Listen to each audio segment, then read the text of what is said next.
আসসালামু আলাইকুম। আজকে আমি আপনাদেরকে সংক্ষেপে দেখাবো কিভাবে আপনি কোরিয়ান এম্বাসিতে রিজার্ভেশন করতে পারবেন। রিজার্ভেশনটা মূলত আপনি যখন ডকুমেন্ট অ্যাটাস্টেশন করতে যাবেন অথবা আপনি ভিসার জন্য যাবেন, তার পূর্ববর্তী সময়ে আপনাকে রিজার্ভ করতে হয়। তো রিজার্ভেশন করার জন্য আপনাকে অবশ্যই একটা জিমেল আইডি থাকতে হবে। তো ইতিপূর্বে দেখা গেছে শুধুমাত্র ইমেলের মাধ্যমেই রিজার্ভেশনটা করা যেত, কিন্তু বর্তমানে আমরা রিজার্ভেশন করতে গেলে আহ, আ- আগে ভাগে আর কি লিঙ্কের মাধ্যমে রিজার্ভেশনটা করে রাখতে হয়। তো আজকে আপনাদেরকে দেখাবো কিভাবে সংক্ষেপে আপনি রিজার্ভেশনটা করতে পারেন। শুরুতেই আপনাকে এই ওয়েবসাইটটাতে যেতে হবে। তো আপনারা দেখতে পাচ্ছেন প্রথমে আপনাদেরকে এই ওয়েবসাইটটাতে আসতে হবে www.g4k.go.kr। এই ওয়েবসাইটটাতে প্রবেশ করার পর আপনারা এরকম একটা ইন্টারফেস পাবেন। এই ইন্টারফেসে সব কিছুই আপনার কোরিয়ান ভাষায় লেখা। তো এখানে বাম পাশের উপর দিকে আপনারা দেখতে পাচ্ছেন ফরেনার্স ইংলিশ। তো এখানে ক্লিক করতে হবে, তাহলে যে ওয়েবসাইটটা আছে এটা ইংলিশে রূপান্তরিত হবে। তো এখানে জাস্ট আমরা এটা ক্লোজ করে দিলাম। তারপরে আমাদেরকে প্রথমেই সাইন আপ করতে হবে। তো এখানে সাইন আপের জন্য আপনাদেরকে সব কিছু অ্যাগ্রি করতে হবে। অ্যাগ্রি করার পরে ইয়েস আই এম ওভার 14 এইটা দেওয়ার পরে কনফার্ম করতে হবে। তো এরপরে আপনাদের যে ফুল নাম, ইমেল আইডি, তারপর পাসওয়ার্ড এগুলো দিতে হবে আর কি। তো শুরুতেই আপনারা ফুল নেমের জায়গাতে আপনাদের যে সারনেমটা আছে ওটা প্রথমে দেবেন, তারপরে আপনারা গিভেন নেমটা ব্যবহার করবেন। সারনেম এবং গিভেন নেম কীভাবে দেবেন এটা আপনাদের যে পাসপোর্টটা আছে ওখানে দেখতে পাবেন। যে সারনেম আমাদের যে এরকম আর কি নামটা থাকে, দেখবেন যে উল্টোভাবে আর কি আমাদের শেষের নামটা আগে আসে। তো আপনার যে সারনেমটা আছে পাসপোর্ট অনুসারে ওইটা আগে দেবেন, তারপরে গিভেন নেম দেবেন। এরপরে আপনার যে মেল আইডি আছে সেই ইমেল আইডিটা এখানে দেবেন।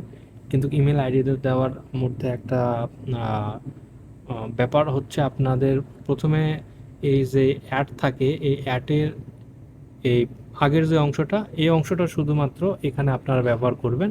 এবং পরবর্তীতে এখানে যদি অ্যাট দ্য রেটের পরে আপনার যদি আপনি জিমেল ব্যবহার করেন, তাহলে জিমেল অথবা ইয়াহু অথবা আপনার যে ধরনের মেল আছে সেভাবে আর কি আপনি দিতে পারবেন। এখানে আপনার ইন্টার ম্যানুয়ালিতে ক্লিক করলে আপনারা দেখতে পারবেন আর কি বিষয়টা। ইন্টার ম্যানুয়ালিতে এখানে দেখেন আপনারা অনেকগুলো ডোমেনের নাম আছে। এখান থেকে আমি যেহেতু জিমেল ব্যবহার করতেছি তাহলে জিমেল, তাহলে something@gmail.com। তাহলে এইটার পরে আপনার এখানে কনফার্মে যদি ক্লিক করেন তাহলে দেখেন দি আইডি ক্যান বি ইউজড, মানে আমি এই আইডি ব্যবহার করতে পারবো। এরপর ওকে করলাম।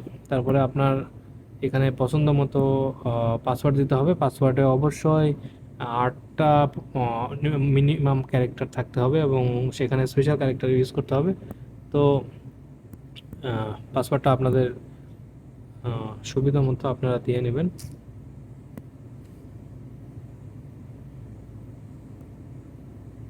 তো দুইবার আপনারা সেম পাসওয়ার্ড দেওয়ার পরে নিচে দেখেন কাউন্সিলর অফিস কনসার্ন, তো এখানে দেওয়ার পরে এখানে বাংলাদেশ লিখবেন। বাংলাদেশ লেখার পরে এখানে যে বাংলাদেশের এম্বাসি এটা সিলেক্ট হয়ে যাবে। তারপর আপনার যে ফোন নাম্বার আছে সেই ফোন নাম্বারটা এখানে দেবেন।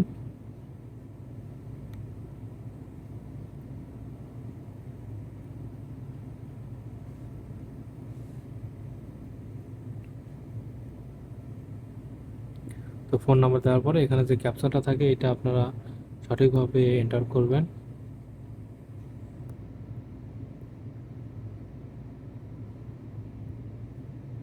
তারপর রেজিস্টারে ক্লিক করবেন। তারপর এখানে এখানে দেখতে পাচ্ছেন to complete your registration please verify your email address by clicking the link in the verification email that will be sent to you, please allow up to 5 minutes for the verification email.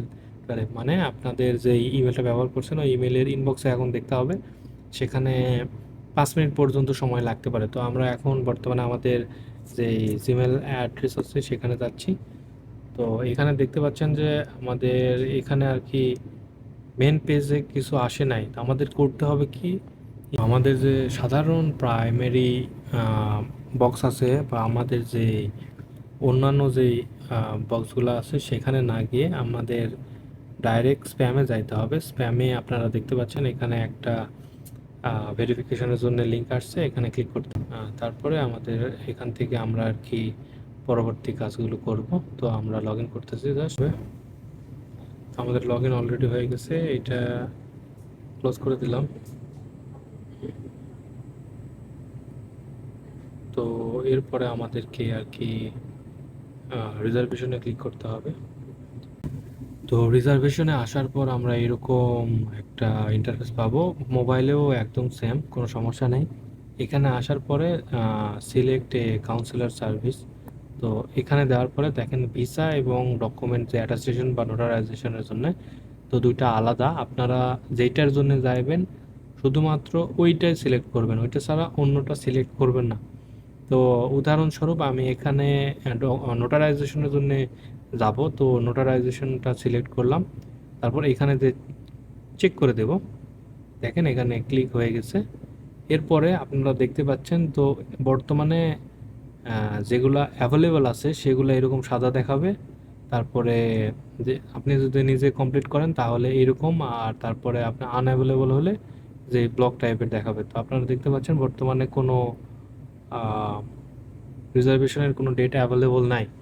তো এখানে যে আমরা এখানে নোটারাইজেশনটা select করছি, তো নিচে আসলে আমরা দেখতে পাবো তো এখানে পারপোজ অফ ভিজিট এখানে ডকুমেন্টস দেখাচ্ছে। তো আমরা যদি এখানে ভিসা সিলেক্ট করতাম তাহলে এখানে ভিসা দেখাতো। তারপর তো এখানে একটা লেখার জায়গা আছে, তো এখানে আমাদের কিছু একটা লিখতে হবে।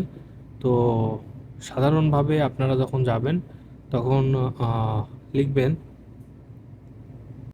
এভাবে, যদি আপনি ডকুমেন্ট অ্যাটাস্টেশনের জন্য যান তাহলে লিখবেন I want to attested my documents and my passport নাম্বারে, এরকম আপনারা লিখতে জাস্ট দেবেন। আপনাদের যদি স্পেশাল কোনো রিকোয়েস্ট থাকে তাহলে সেটা আপনারা লিখতে পারেন।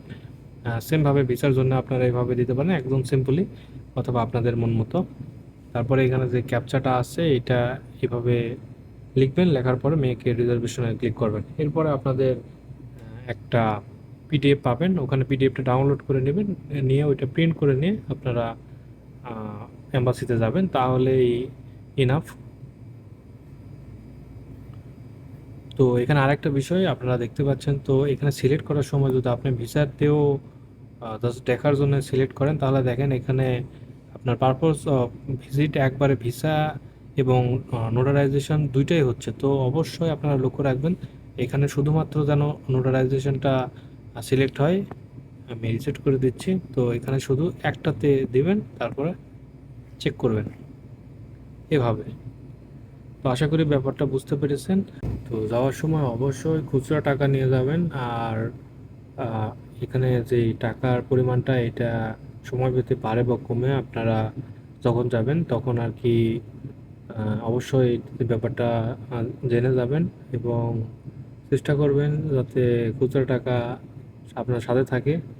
আর বেশি কাগজপত্র বা বেশি ব্যাগ এগুলো নিয়ে যাবেন না, আপনার যা যা যা প্রয়োজন সেখানে যে চেক লিস্ট আছে ওই ওই অনুযায়ী আপনারা নিয়ে যাবেন।